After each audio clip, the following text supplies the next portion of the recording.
Bantay Panahon PH. Ang bagyong Kalmaegi, pangalan sa Pilipinas, Tino, Japanese Typhoon number 25, ay matatagpuan 535 meter kilometer. Timog silangan ng Maynila, Pilipinas, o tinahak ang direksyong Kanluran-Hilagang Kanluran sa bilis na 30 km/h, 16 knots. Sa nakalipas na 6 na oras, ang pinakamataas na signifikanteng taas ng alon ay 10.7 metro, 35 talampakan. Mananatili ang Kalmaegi sa ilalim ng impluensya ng humihinang subtropical ridge sa Hilaga sa susunod na 24 oras. Sa panahong ito, tatapusin ng Kalmaegi ang pagtawid nito sa mainland ng Pilipinas at papasok sa South China Sea.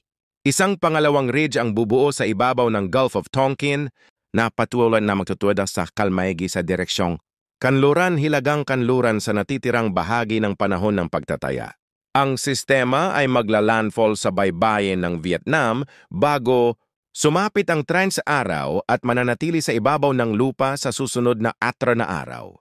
Sa susunod na ilang oras, ang sistema ay patuloy na hihina sa 130 km/h, 70 knots, dahil sa topograpikal na interaksyon sa mga isla ng Pilipinas. Sa susunod na 24 oras, ang sistema ay unti-unting lalakas muli, naabot sa pinakamataas na intensidad na 185 km/h, 100 knots, sa loob ng 2 araw habang yung wind shear ay bumababa 10-15 knots.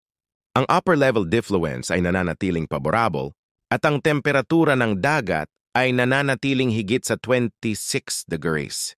Sa pagtama sa lupa, ang huling paghina ng Kalmaegi ay magaganap na unang bababa sa 165 km/h 90 knots sa ika-3 araw at patuloy na hihina sa ibabaw ng lupa hanggang sa pagkawala nito sa pagtatapos ng panahon ng pagtataya. Ang deterministic model guidance ay nagpapakita ng magandang pagkakasundo na ang Kalmaegi ay mananatili sa ilalim ng impluensya ng subtropical ridge sa Hilaga sa direksyong Kanluran-Hilagang Kanluran.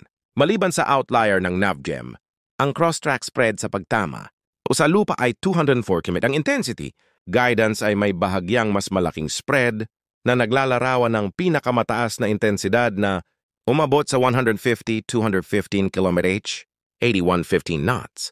Sa loob ng 40 hanggang 20 oras, kapansin-pansin, ang mga ocean-coupled model ay nakakakuha ng mas mataas na intensidad, HWRF, HAFSA, COEMPS-TC, habang ang mga deterministic model ay nasa mas mababang kalahati ng saklaw. Babala bilang 11, impormasyon mula sa Joint Typhoon Warning Center, JTWC.